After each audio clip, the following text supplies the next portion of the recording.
cannot escape your destiny.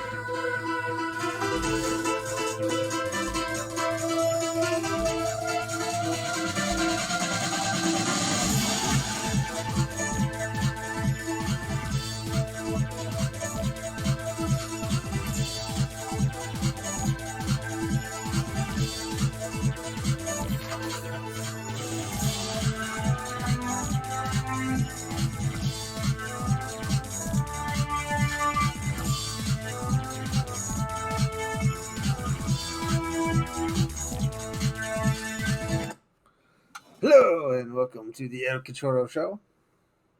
I am your host, El Cachorro. As we continue our Clone Wars recap review, it's a little later than usual, but hey, not like you missed much. This episode was a lot of action where really nothing actually happened.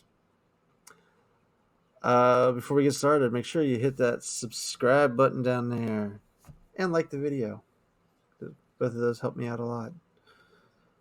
So as we move on today, we are continuing the Ahsoka storyline with Episode 7, Dangerous Debt. So it's the third part of the Ahsoka story. With Ahsoka hanging out with those two sisters. Last we left them, they tried to swindle the Pikes after dumping the spice, and it failed.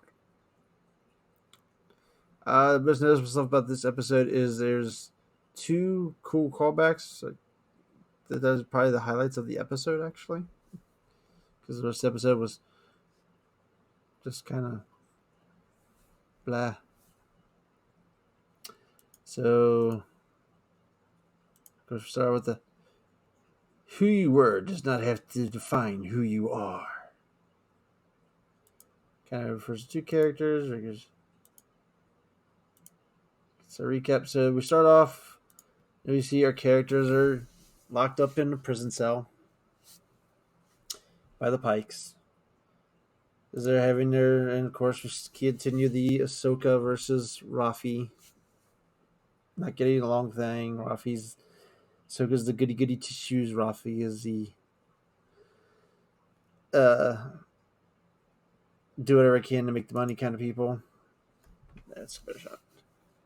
But the highlight of this scene is in part of the argument, Rafi, because says Ahsoka, "What are you, some kind of Jedi?" And she's like, "What if I was?" Which leads to a backstory of how Trace and Rafi lost their parents. So it happened in an incident in Coruscant where the gangster Zero the Hutt was escaping, and it's actually bring some reminders for people. We can probably go to full screen maybe for this even too. Boom, so that's Zero the Hutt if you forgot who he was. So it's mentioned an escape from prison from Zero the Hutt, in which in the getaway, a red-eyed alien, which I thought was funny. Why would people in Star Wars call other people in Star Wars aliens, considering everyone in Star Wars is pretty much aliens? I mean, all the planets are intermingled with the species. So I don't think I've ever heard the term alien thrown around on Star Wars before. So I thought using that line was kind of off. Like she should have said a red-eyed bounty hunter. Obviously, that leads up to the next part because we're talking about Cad Bane. Obviously. So, like red-eyed alien, I thought that red-eyed bounty hunter or mobster or something like that would have probably worked better. So, he's talking about how he shot out a ship, and this caused the ship to start spiraling out of control to cover his escape. Well, of course, he was escaping with Zero the Hutt, and there were supposedly Jedis jumping from speeder to speeder chasing him. He shot out a ship, and it started spinning out of control, and the Jedis had to try and save the ship because the ship was going to crash into a platform full of people. So the Jedis were trying to get control of the ship, and instead of hitting the platform full of people, they directed it into the wall, into a wall, which happened to be the wall to where Rafi and Trace lived, and it caused their parents to be killed. This is a throwback to the season finale of episode 1, Hostage Crisis, where this incident actually happened. And that incident is where Cad Bane and the crew, there's a couple episodes that kind of set this up, and they're kind of told out of order. But Cad Bane and his crew break into the Senate building. They take a bunch of senators, including Padme, hostage, and use that to get Palpatine to release Zero from prison in exchange for the lives of the senators. So Palpatine is forced to go along with it, and this episode ends with Anakin saving the senators as the bombs, because he planted bombs, as the bombs explode. So he saves the senators, and Cad Bane drives away in a speeder with Zero. That's where the episode ends. So this whole Jedi chasing after them and Cad Bane thing, that happened off screen. That's really, I like the idea that they did this callback. I thought that was pretty cool. That was clever. I like that. So showing that there's collateral damage. Always the thing that people bring up sometimes with the Jedi's. This incident, though, I wish they would have made it something that happened on screen. I mean, there's plenty of times, even in one of these episodes, when there's the first episode of this arc, when they're repairing the droids, and the one droid goes nuts and starts destroying things. You could have used that to say, "Oh, there's collateral damage there." So I would have liked it better if the incident that actually happened would have been something that happened inside an episode,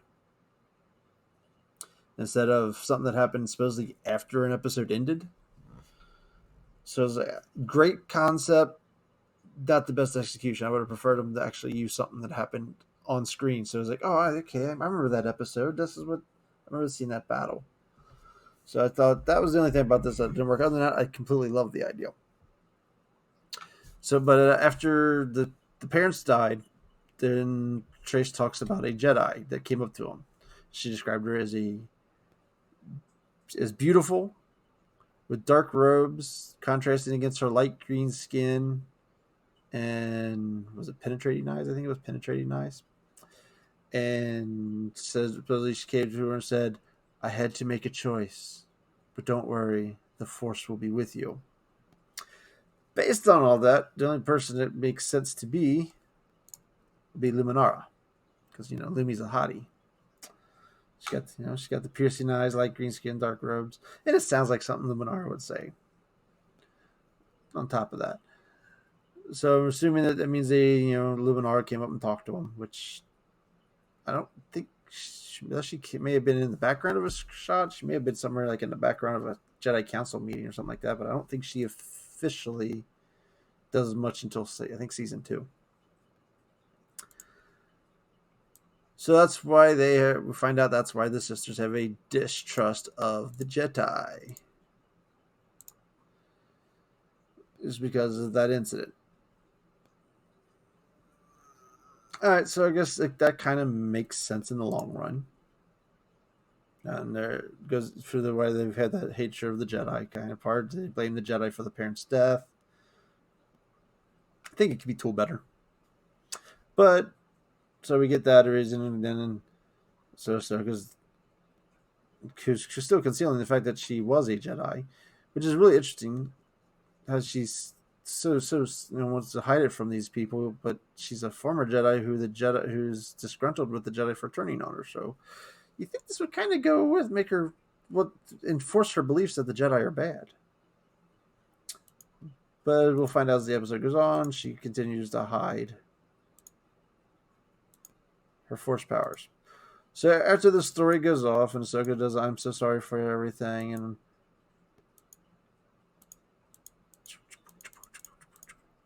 the guards come in and they take Rafi away to be questioned.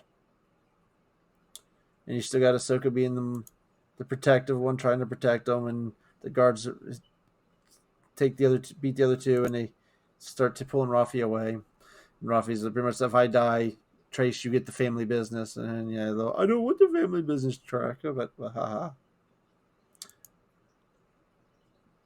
So they lead Rafi into a torture chamber where they strap her into this thing, and then they have a robot that's trying to it's torturing her to try and find out what happened to the spice. Because obviously, if they tell you, hey, we just dumped the spice, they're probably going to be killed. So of course, Rafi makes a couple little wisecracks before she starts getting tortured. That's a good shot. So she gets tortured a little bit. Meanwhile, we cut back to our other two in the here. Trace gives him more information about her mom. That her mom was a good person, always trying to help people and stuff like that. So a little more family insight to these families. Then Rafi gets put back in the cell, passed out from the torture. And at this point, they now take Trace away to torture her. And I don't think we see him. So they get Trace in the room to torture her. This is really funny because she's kind of like, of the two sisters, she kind of at this point is always seemed to be like the dimwit of the two. She's a good person, but just not very bright. But she actually pulls a clever line. She acts like she's going to tell them about the spice, and then she fakes fainting to get them to drop their guard. To which then she is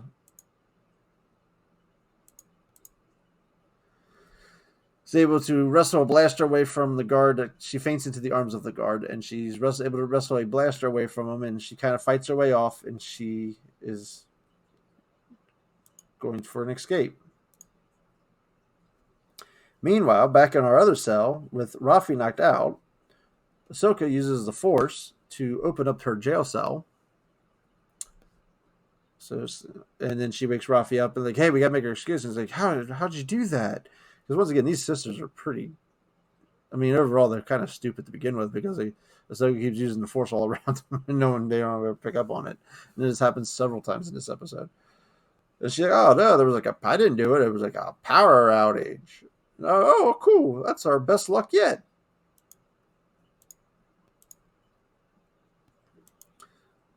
So it's funny is you see Trace, and she runs past these two guys in a cell.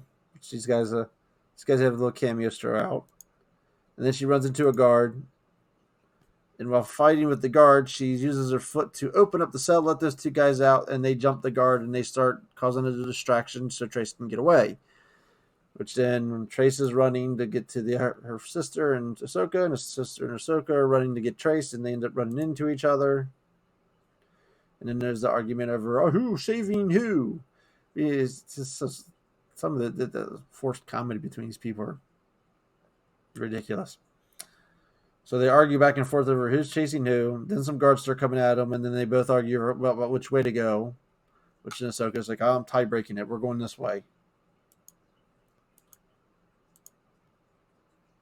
So we have a scene where they get outside, they close the door, and Trace pulls over one of these canister things. And as they turn around, Ahsoka uses the Force and pulls a bunch more down. I think she uses the Force here too. Yeah, she uses the Force to cover the doors up a little, to block the door a little bit more. The guards come out, they trip over the barrels, into which Trace uses the blaster to shoot one of the barrels and causes an explosion, where we get a Wilhelm scream. Get there back to the Wilhelm scream. So the animated shows or continue the Wilhelm scream. The movies kind of stopped it because everybody recognizes it now, and they said they supposedly, I don't know if they ever figured out what it was, but supposedly there's a new scream in the sequel movies. So we lead to another cannon where after the explosion, they run down this pathway, and Trace throws a box down on the way and starts running. And of course, Ahsoka does the Force thing again, pulls a bunch more boxes down because she's sneaking, using the Force around them. It's kind of dark side when you keep using the Force, behind. I don't know, kind of gray area, I guess you could say. So the bridge starts contracting. Rafi makes the jump without a problem, and then the distance becomes too wide for Trace and Ahsoka. But Trace decides to try to jump anyways. She runs, jumps. She's going to be short. Ahsoka does a little force push to push her across the edge where she is able to grab the ledge and get pulled up by her sister. Of course, Rafi does not notice this at all. To now they're witched to the point where they're saying, well, Ahsoka, there's no way you can make this jump. We'll come back. And Rafi's like, I'll come back for you because, Rafi doesn't like Ahsoka. She's doing everything she can to get rid of her. So they're kind of arguing about that. And Ahsoka uses the Force and does a Force jump and lands over behind them. So they're like, so here's the gap. Ahsoka's here. They're on the edge here. And Ahsoka Force jumps all the way over here. And they're like, oh my God, she fell. And she's like, no, I'm behind you. I'm just more athletic than I look. Still clueless on everything. They've even earlier in the episode, they even accused her of being a Jedi, and she keeps using the Force powers. She does these, opens a cell, but it magically opened on its own. Like, these sisters are kind of stupid. So they are making their getaway, which brings up another thing I noticed about that kind of stuck out to me, is the animation for when people are going down steps in the show is really, really bad. Because it just makes it look like they're flying. They go down the steps at a way faster pace than people usually walk downstairs. I mean, these guys are like 3x speed going down the stairs, like down steps. People don't go down steps. People can get down steps kind of quick, but they don't go that fast. Which leads to a gruesome incident. Is they find a guy on an elevator, a pike on an elevator, and they're trying to wrestle a weapon away from him. I don't know if I can get it on there. So the elevator starts going up, and Rafi grabs it, and she's hanging down over the edge, and she's pulling him. So here's the elevator, and so the pike guy's hanging over, his torso's hanging over, holding on to the weapon, and then the other two are holding on to Rafi as the elevator's going up, and then the elevator kind of doesn't show you that. I mean, it cuts away, of course, at that point, and then you see the three fall to the ground with the weapon. But that's pretty gruesome for a Disney Plus death there. This dude just got squished. So now they're kind of making their excuse to find a way to get out. And Rafi decides, we'll distract the guards. You go open the gate. Because that's because you think opening the gate's the hard part. To which the sister makes sure, you guys getting along? Shake. No, we're not. So Ahsoka goes up here to this room full of guards, uses her Jedi karate moves, and pretty much takes them all out. Where Rafi goes to knock out a guard. Sister, so we got a little battle going back and forth. And Ahsoka notices that they're kind of pinned down in a shootout. And Ahsoka opens the gate, then hurries down there. And then here we get some more secret Force powers. So you got some pikes hiding behind some stuff. The sisters are hiding behind some stuff. She's taking shots at stuff. So Ahsoka uses the Force. This is like I said, this is kind of dark side-ish. She's kind of like to use it to pull a pike out of his cover so that one of the sisters can shoot him. Then she does it again, pulls the other pike out of his cover using the Force so the sister can shoot him. Like I said, that's kind of dark use of the Force there. So they finally get outside of the Pike's building, so they're going down the street.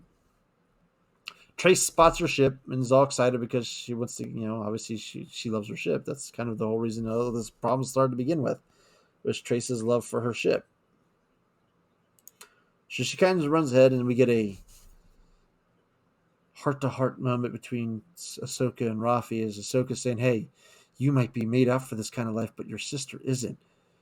And she's like, my sister doesn't have to do it. She don't want to. It's like, she's your sister. She's going to do it because she's your sister. Which then leads up to another part where Rafi, confronts us. Like, hey, what is your deal? What do you want? What is your goal here? There's a couple of times this has kind of happened. And then this is almost kind of a callback of similar, if I remember correctly. So we get some drunk beggar on the streets that comes up to him to ask for credits. And, of course, Rafi kind of just, hey, we don't have credits. Go away. Leave us alone. It's just interesting because I'm pretty sure this is the exact same time of Alien that in the arc where Ahsoka is on the run for she's been accused of murder, she runs into, I'm pretty sure, the same type of alien in the underworld of Coruscant who's drunk and she trades him credits for his cloak so she can hide. Pretty sure it's the same type of alien. It's or a very similar type of alien. So I thought that was kind of interesting. The same type of alien is being described again as a drunk beggar. So she dismisses him. And then, of course, they continue their conversation. And Ahsoka's like, well, when I see people in need of help, I feel obligated to help them. And then Rafi like, oh, you sound like my, kind of alludes to she sounds like her mom. And then we get an argument between the sisters. Trace wants to go get her ship and get out of here. Rafi's saying, hey, let's just get any ship we can get and get the hell out of here. So they argue over that. While they're arguing over that, our beggar friend, who's been going around asking people for credits, runs into some pikes that are looking for our 3 fugitives. And, bargains with them, hey, I'll tell you where they're at for some credits. So as the argument goes on over the ship, the beggar shows up and shows hey, there they are. So we start another run where we have, well, we'll get to that in a second, because the pikes obviously are stormtroopers. So this can we get a little better on the angle? Probably not. So this leads to there it is, perfect.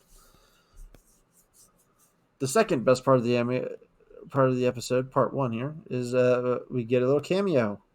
As they run on the run from the pikes, they run past this cloaked figure who turns around, and we see appears to be a Mandalorian helmet. Finally, really, getting. So while on the run, our 3 fugitives, they jump onto a speeder that's in motion. So they jump on a speeder that's going around, and then this pike does a pinpoint shot, shoots out the engine, and crashes the pike. Now, these guys have had wide open shots at these 3 chicks while they're running all this throughout this entire episode.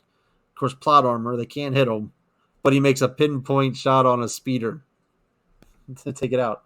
That's the stormtrooper plot armor right there. So as the speeder crashes, the 2 sisters fall off the back, and Ahsoka falls forward into the speeder. So there's a little bit of distance on them.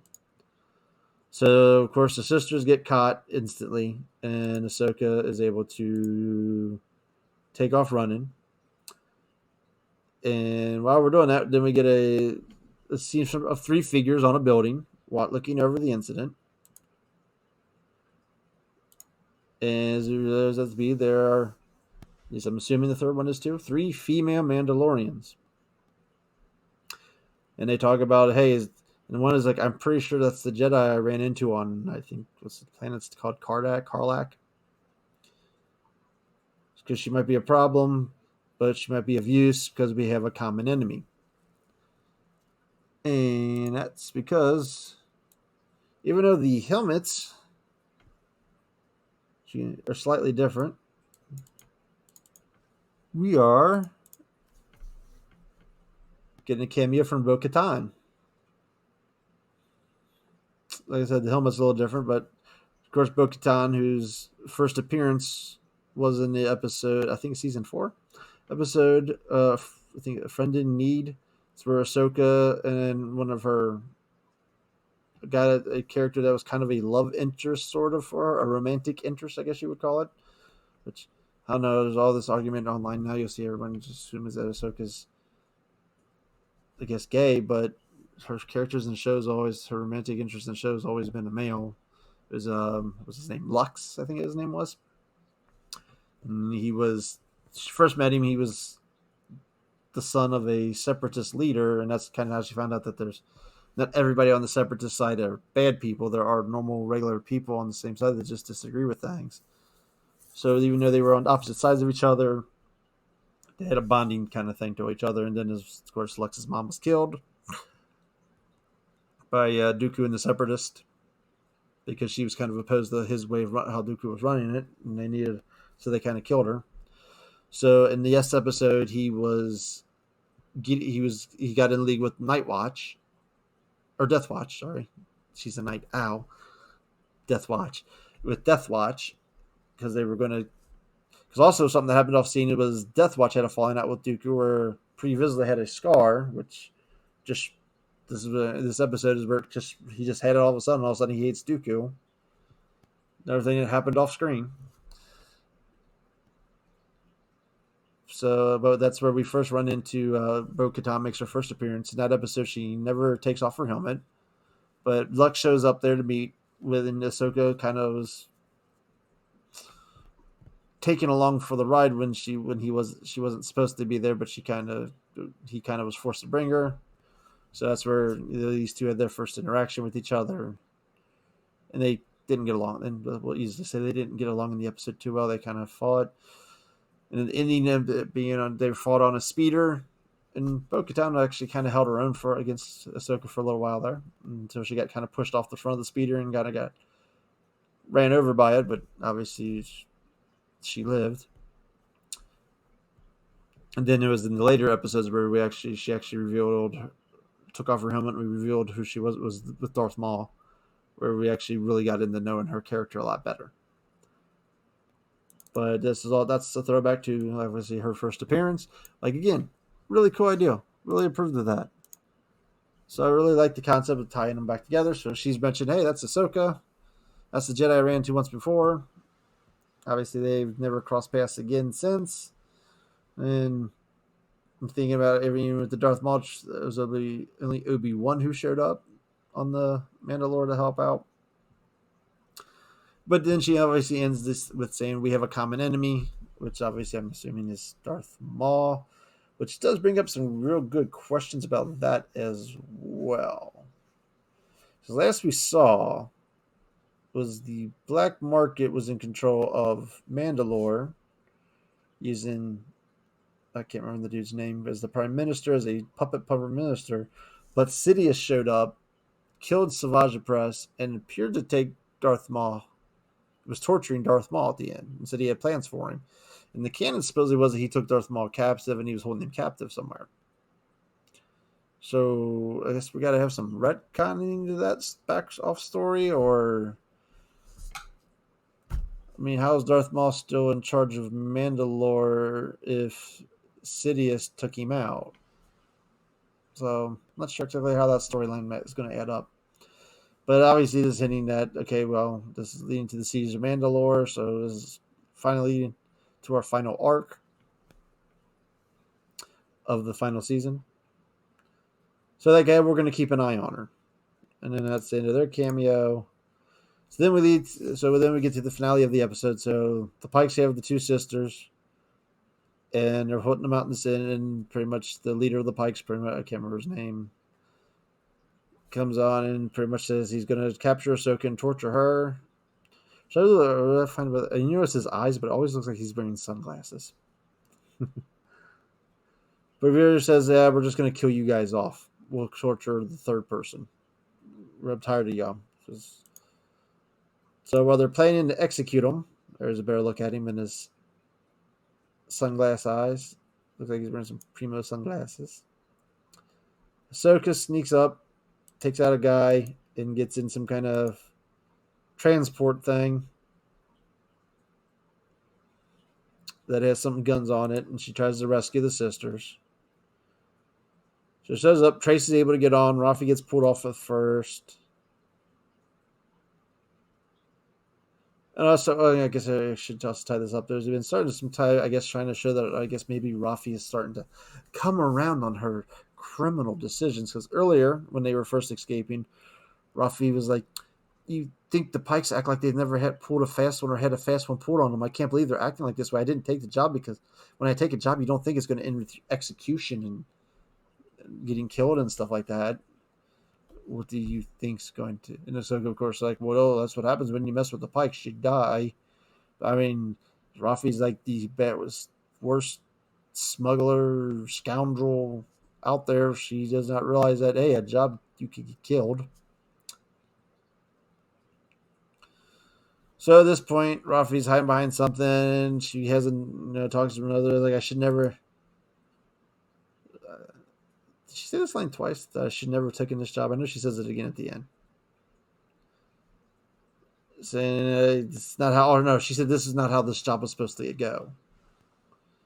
So so it looks like they're starting to change her character around. So finally, all three are on the thing, and they're getting ready to bust out. The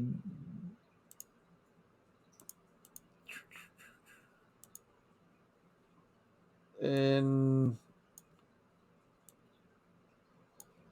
the gate opens. If I can't, I guess I can't get it on there too well. Well, as they finally take out the pikes, the gate opens, and there was a pike we saw earlier that ran out the gate. The gate opens. There's a bunch of pikes in a tank. The tank shoots this transport they're in, and then they get surrounded. And the pike's like, "I knew if we kept them in the open, you'd show up." So pretty much he laid a trap for Ahsoka to show up. He had the two sisters out in the open. They act like they were going to kill them, so Ahsoka would try and rescue them so they could catch them all.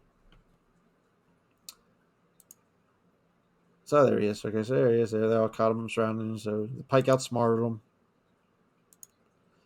So next thing we know, they're back in their cell. Rafi tries to, hey, we'll do a job for you for freedom. And he's like, dude, I trusted you once. Why would I try? Why would I give you another job? You already betrayed me.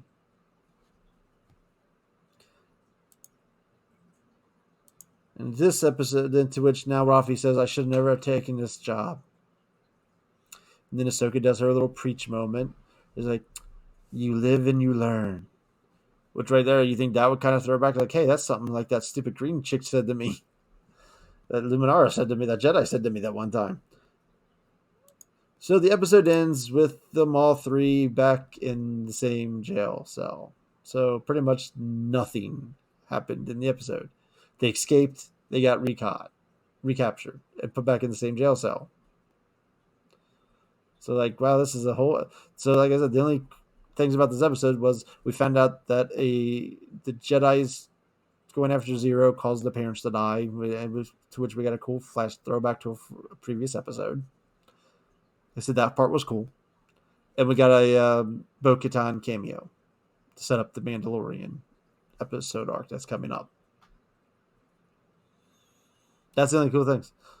The other cool, I kind of skipped over this when Trace the two guys out of the prison cell that kind of helped with their escape. There was a scene where you see where they're walking down the street talking, and you see the two guys run by in the background also making their escape. So I thought that was kind of cool. It throws that shows that they got out of the jail and they were on the run too. That was cool. That they just continued, just even though it was like just those little background filler stuff. So that was pretty clever to do that as well. But like I said, this is roughly a filler episode that was action packed, but the story didn't really go anywhere except for you got the Mandalorian cameo. To which I guess maybe they'll help them. Maybe they're going to help them escape in the next episode. Maybe, I don't know. So, I mean, this whole story arc is just kind of. I mean, like I said, they did a couple cool things in the episode that I thought were cool, but the episode on its own was this whole story arc is still just kind of meh. And it's funny. I even saw an interview with Ashley Eckstein, who actually was kind of talking about. She was actually telling the fans like, "Bear with it, get there. The story's going somewhere," and she kind of just pretty much telling people to hang in there, watch these episodes. We're building stuff the character development that Ahsoka's doing right now is supposed to help her in the Mandalorian arc, which is obviously the. But it sounds like the people that acted in the show are like thought these episodes may not have been that great. Even agree that they're not that super episode so far, season so far, and that I expect that the final arc, the Mandalorian arc, is probably going to be really, really good. I mean, the Bad Batch episodes were good, but they didn't really do anything. This episode arc has really just been a bunch of blah. We get these two new characters who hate Jedi, but they're dumb as rocks. And Ahsoka just, I mean, also assuming Ahsoka is going to probably reveal herself to the sisters in the next episode finally as well. Once again, I think this is a story arc that could have been compromised down to just 2 to 3 episodes. I don't know if it's really needed to be a 4 episode arc. I mean, it feels like they're really expanding some of these out. I mean, you guys got a final season. Did you really want to make the final season? Because you kind of keep putting in episodes and make it feel like you didn't care about having a final season. So, I guess the throwback stuff, the Mandalorian, the Bo-Katan cameo, the throwback stuff, I like that. So, because of that, I'll give it a 7. If it wasn't for those things, this would probably be a 5. Get out of here. Because, like I said, the story just didn't go anywhere. It's like it was just a bunch of stuff happened, but we're back where we start. But we ended up back where we started. I don't know. I guess we'll see how this arc ends with the next episode, and see. I guess it's somehow going to spawn into the Mandalorian stuff somehow, to where we finally get what we want to see. But hey, feel free to leave your thoughts down below if you really enjoyed these episodes. Good, that's awesome. I mean, I don't think they're terrible episodes. I just, for a final season, if it was a regular season, sure, cool. Being that, hey, we only get 12 episodes of final season, I think we should like some more story wrap up instead of introducing us to 2 characters that I really don't think most people will really even care about. I mean, Trace is showing some signs that she can be strong, but she's kind of a dim-wit, and Rafi's starting to come around about her bad ways. I guess she's gonna convert them into loving, goody tissue sisters. Maybe, I don't know. But feel free to comment down below. Hit the like button, helps me out a lot. Subscribing helps me out a lot more. I need like 83 more followers to be able to personalize my YouTube address. It could be youtube.com/El Cachorro. That would just be cool. That would be cool. Wouldn't that be cool? That sounds cool. Also, I'll put some links down below where you can follow me on Facebook, where I stream stuff on Twitch, currently streaming Resident Evil 3. And you can join my Discord because I have no one to talk to. Till next time, peace out.